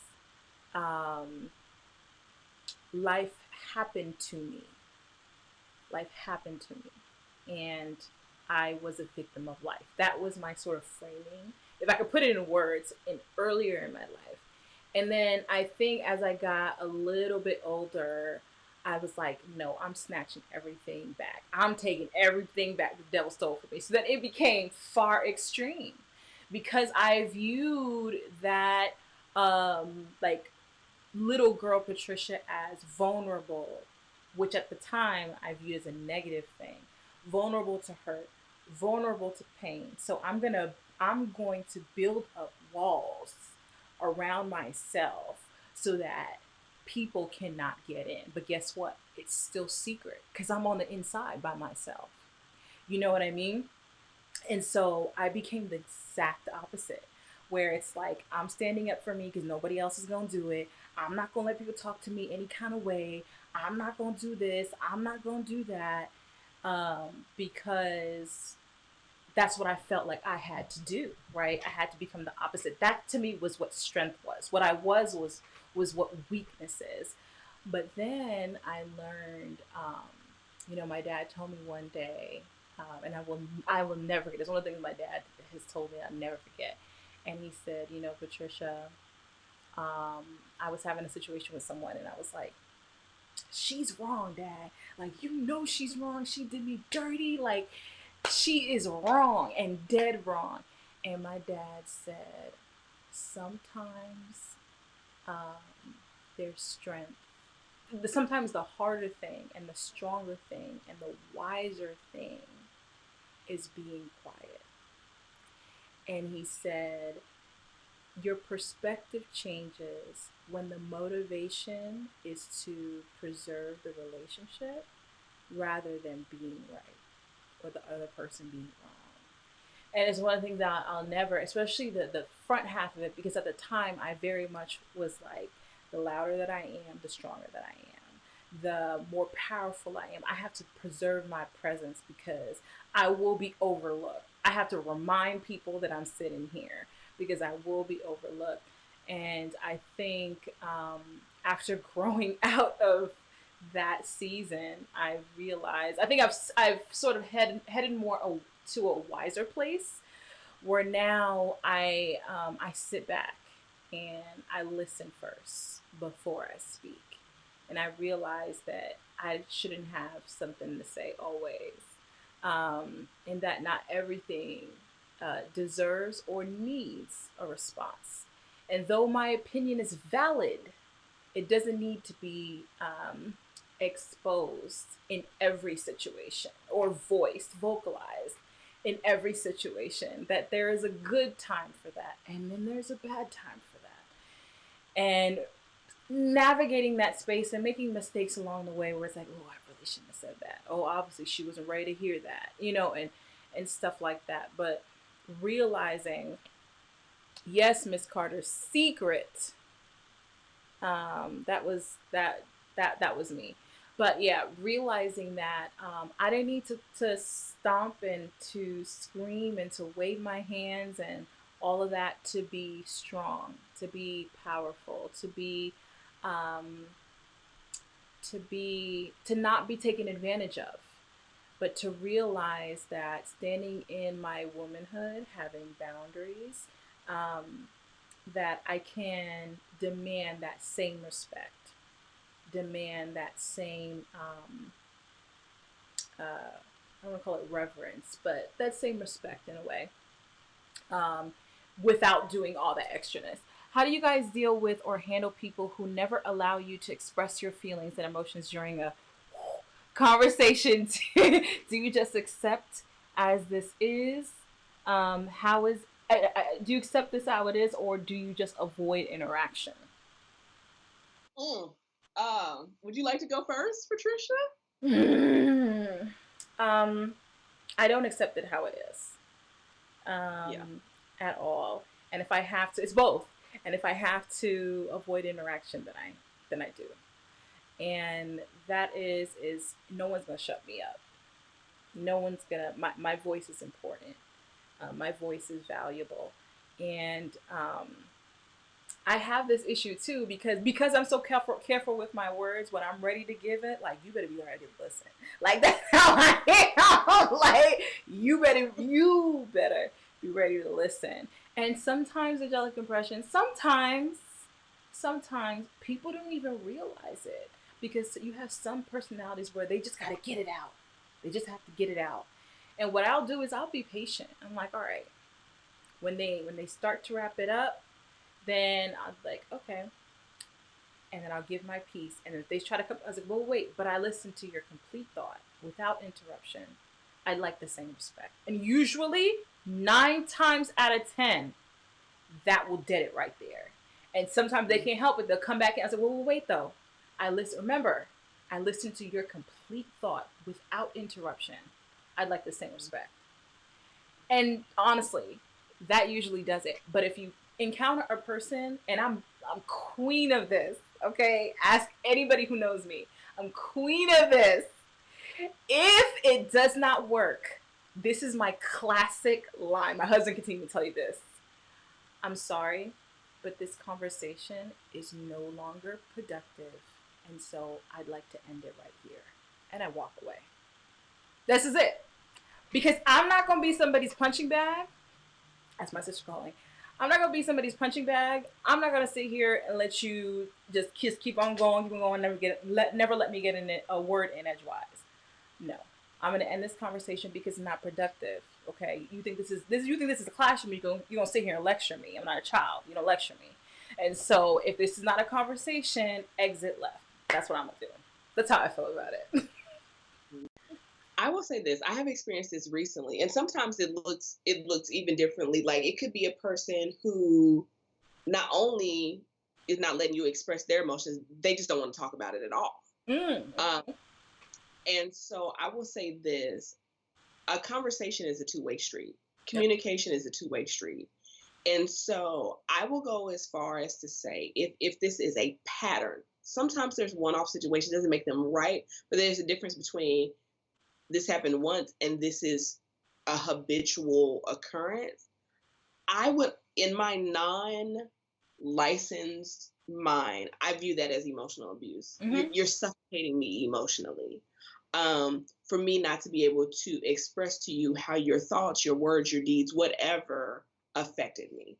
And so if I am have been recently in a situation with someone where they offended me.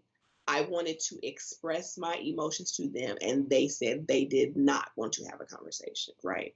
And so I think this is where Patricia says this is where your boundaries come in. It's kind of like, well, that's how I do relationships, you know what I mean? And so that's when you go, okay,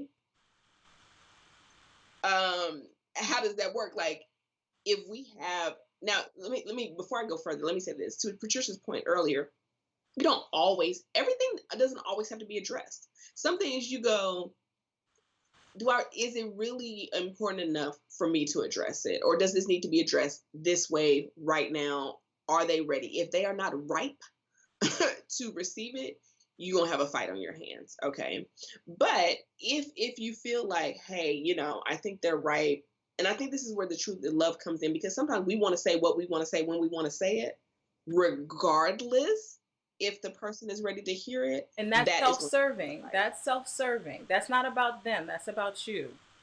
Right. And so then that's where that part where I said it takes two comes in, right? Because it's like, well, I want what I want and I want it right now.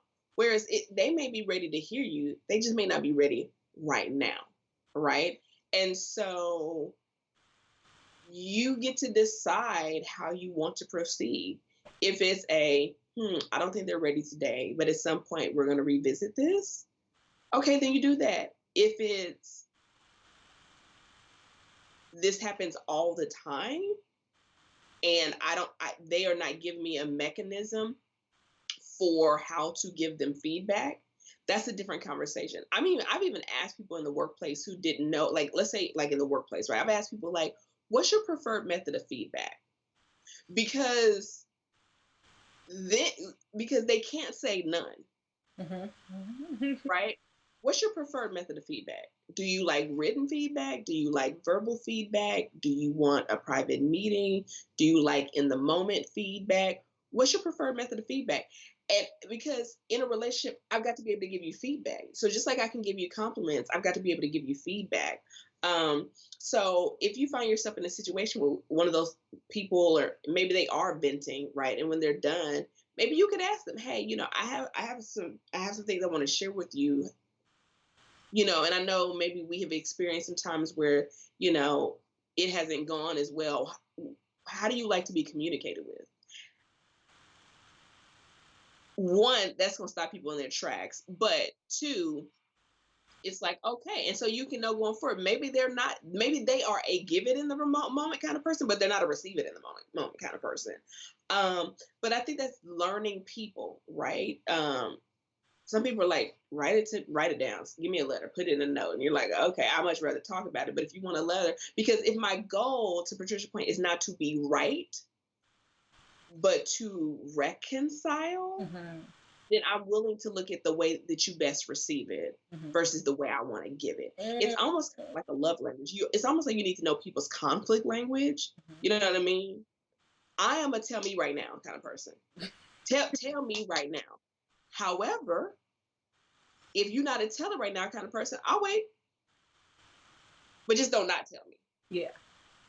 So that's that's my thoughts.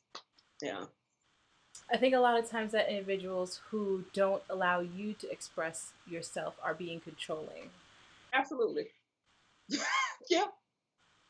Well, let me say this. Also, I have a good friend who's a therapist. She says sometimes people don't want your feelings or your feedback, and this goes back to what we were talking about earlier. I don't know if you were here, Angelic Impressions, where we were talking about to live your truth and be your authentic self. There's the version of you that you think you're supposed to be. There's a version of you that you think you want to be, and there's a version of you that you are. And sometimes when we get ready to give people feedback, it bucks up against how they view themselves, right? So if you don't think you're the kind of person that can incite wrath in somebody and you just incited wrath in somebody, there's a disconnect between I'm not like that, but they're telling me I'm like that. Mm-hmm.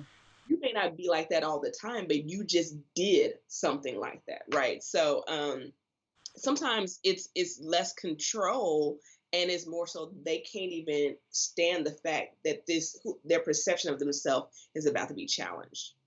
Yeah, that's a tough pill to swallow, except for people who choose to who who aren't self-aware Mhm. and aren't also aware of the fact that they can make mistakes. There's certain people who just really don't like to be wrong. You know what I'm saying? Like, don't like to be wrong, and you have to be able to be like, you know what, you right, I do be doing that. I do. I do. I can't be friends with people who can't. Like, I really can't. Like, I really, really can't. You know, I do have a few friends who are like, I don't see it, but because they love me, they're open to the conversation. And then the next time it happens, like, you see, it's right there. You just did it. You just. Oh, okay, all right. You're right. I see it now. You know what I'm saying? Because if you are resistant, if you can't be wrong, if you can't be flawed, if you can't recognize my feelings or my experience of you, whether whatever your intention is, what my experience of you is, if you can't take that in consideration, that we just can't be friends. Like, we just can't be friends. A lot of times, like, I have friends even to this day where I'm like, I know you didn't mean it that way, and sometimes they literally don't, and you can tell they didn't. Like, I know that you didn't mean it that way, but this is the way it made me feel, right? And because they care about you, and they don't want to make you feel that way, they'll adjust the action. You know, Mhm. this idea of It's creeping that girl mindset says, of intent to equal impact. mm-hmm. Yes, they have so many golden gems. Always feel like I need to take notes. You ladies are like big sisters. Ah, that's awesome. Yes. Thank you. Angelic Impression says, I love you guys. You guys are making so many valid points to consider. Thank you. You're welcome. We love doing these. And you know what, guys? We've gotten to 2 hours, a little over 2 hours now. That's it. And so we gotta cut this. Listen, y'all don't understand. We had a 5.5 hour conversation yesterday and 2 hours today. We have a lot of thoughts. Yeah. You know, we have a lot of thoughts. But listen, y'all need to let us know if there's anything in particular y'all want us to talk about. Or we just don't come to talk about what we want to talk about. Right. You can message us on Instagram. You can drop it in the chat in the comments. But Yeah, for sure, because we wanna discuss what y'all want us to talk about, and of course, we'll take questions on topic, off topic, every live. We will resume next Tuesday at 4 p.m. And yeah, hit us up on Instagram, or you guys can comment on this video once it goes live, or right now before we end out of here too. um, to touch on any topics that you guys want us to touch Yeah. on. So, thank you, Evelyn, for visiting my channel again. this I always love to come by for a visit. this is so much fun, guys. We really enjoyed doing this, and it has literally been a joy to connect with you guys a little bit more and answer your questions and just offer things that we've learned along the way as we're learning and growing too, as women. So, love you guys so much, and we will catch you guys next Tuesday. Oh, hold on. I think I saw a comment. This was great. Thanks for joining. Thanks Yes. for joining, and we will see you guys next time. Bye. Bye, y'all.